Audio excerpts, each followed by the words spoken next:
Welcome in. Thanks for joining us. I'm Alexandra Lewis. And I'm Mark Salinger. Tonight, the parents of an Adams County infant are in custody, accused of abandoning their 1-year-old on the median of a busy road on Christmas morning.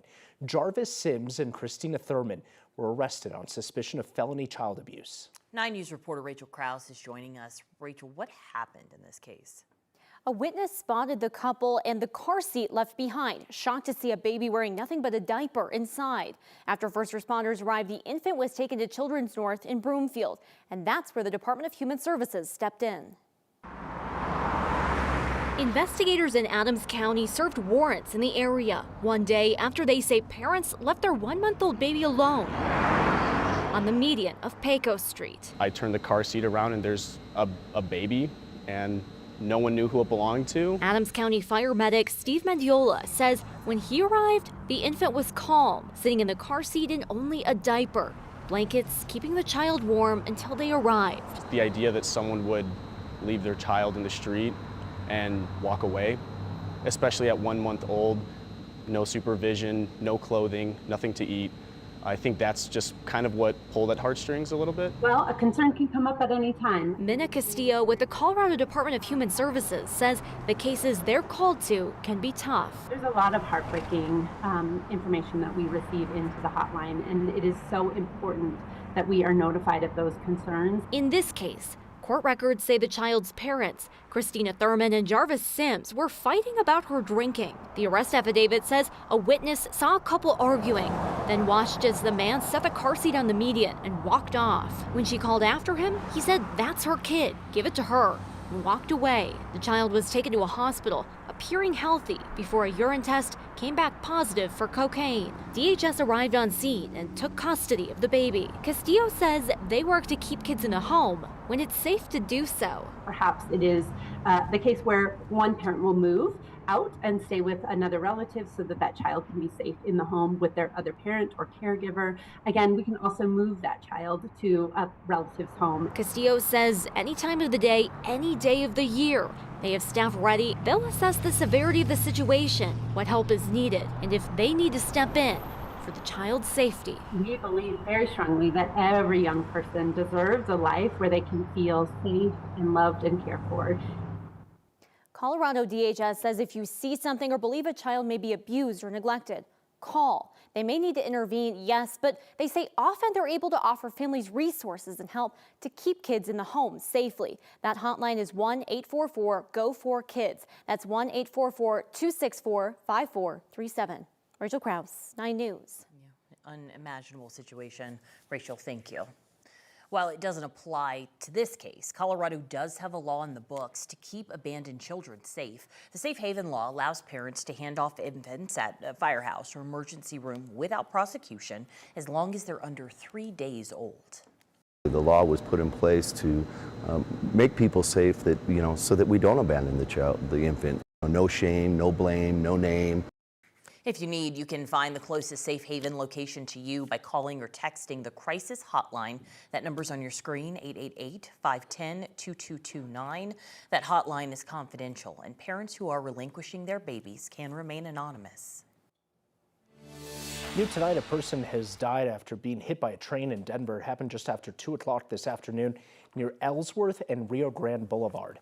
Police are still investigating exactly what led up to that crash. 3 deputies are recovering from injuries that they sustained during a high-speed chase in northwest Colorado. The Moffat County Sheriff's Office says an officer with the Craig Police Department tried to pull over a pickup truck this morning that was believed to be involved in gas theft from a gas station. The driver didn't stop. Eventually, deputies joined the chase. They say the driver sideswiped a patrol car and crashed into another. Deputies eventually arrested the driver. Sheriff's Office says all 3 deputies suffered minor injuries and have since been released from the hospital. It was a pretty nice day across the Denver metro area with a pretty sunset to top it all off tonight. Another wave of snow has started moving through the mountains already. So let's check in with 9 News meteorologist Corey Reppenhagen with a look at your forecast. Hey, Corey. Hey, yeah, the mountain snow showers are starting to pick up in intensity once again. Here's a look at the Eisenhower and Johnson tunnels. No trouble at the moment, but we should see some pretty heavy snow on the mountain passes all the way up until about sunrise tomorrow morning. Not too much action here in the Denver metro area. Here's the forecast for our day tomorrow. We'll see clouds again with a mix of sunshine. Again, just kind of struggling to make it to about 50 degrees tomorrow. So very similar day that we experienced today. So your weather impact headlines, those mountain snow showers. I expect a bit of a break in the morning after sunrise till about noon, 1 o'clock. And then the more impactful driving troubles will begin as the mountain snow showers pick up again in intensity tomorrow evening, overnight into Saturday. And we're tracking a warm weekend here in the Denver metro area. I'll talk about all that stuff coming up in the forecast in just a few minutes. President-elect Donald Trump's pick for border czar wants to bring back family detention centers. Trump has vowed to start carrying out mass deportations on his first day back in office. He said that will begin right here in Colorado, calling it Operation Aurora. He wants to put his former acting ICE director, Tom Homan, at the forefront. Homan says he'll reinstate policies that allow families to be held in detention centers. He also says the incoming Trump administration will remove parents who don't have proper documentation, even if their children are U.S. citizens. The parents going to have to make a decision. That's parenting 101. I'm going to say it again. If you choose to have a child here in the United States while you know you're here illegally and you know you're on a court order to deport, that's on you. Homan also says a decades-old agreement that prohibits the detention of children for more than 20 days needs to be looked at and potentially changed. Cities and towns in Colorado are not allowed to prevent healing centers where people are treated with psilocybin from opening up, but they don't have to make it easy for them. The town of Castle Rock is considering placing strict regulations on natural medicine businesses and healing centers. Colorado became the second state in the country to legalize the use of psilocybin when voters approved a ballot measure in 2022. To undergo treatment, you'll have to go to a state-regulated center where licensed staff will administer it. Now, unlike with dispensaries, local jurisdictions cannot opt out of allowing healing centers, but they are allowed to regulate them. That's what some people in Castle Rock are urging town council to do. Put in the strictest ordinances that we can. Obviously, they're here. People aren't going to just pass by and pop in. Someone's going to seek this out. And so we're not obviously stopping what they are providing. We're just saying do it in a place that maybe would be better for the community of Castle Rock.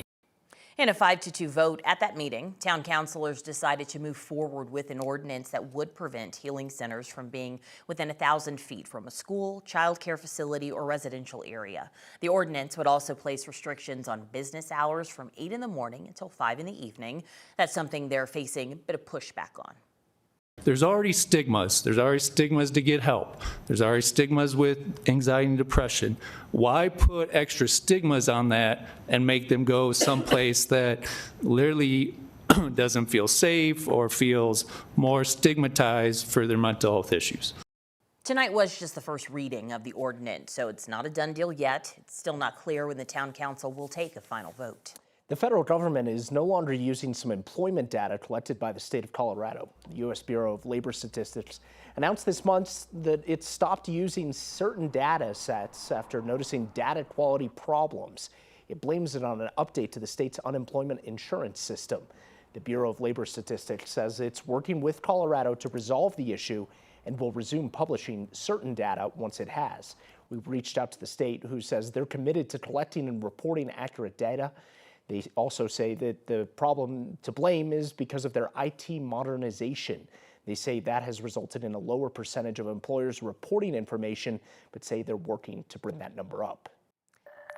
State health officials are doing damage control after disclosing 2 chemists at the state lab manipulated water quality control data. CDPHE told us about the first chemist late last month.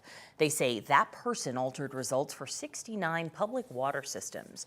They were placed on leave in February, then retired to avoid discipline. CDPHE revealed that a second chemist was on leave earlier this week. The health department says it learned that the second chemist while investigating the first. Both chemists work on the same machine. The agency has now suspended water testing in the chemistry lab, and even before that, the EPA took away the state certification for 4 tests that look for certain metals in water. They now have another problem: public trust. This issue of trust is really important. Once we understand that there's not an imminent public health risk. Now the issue is, how do we reestablish that trust going forward? The CDPHE is outsourcing water testing while testing is suspended there. We asked if they think any other chemist may have manipulated tests, and they told us no.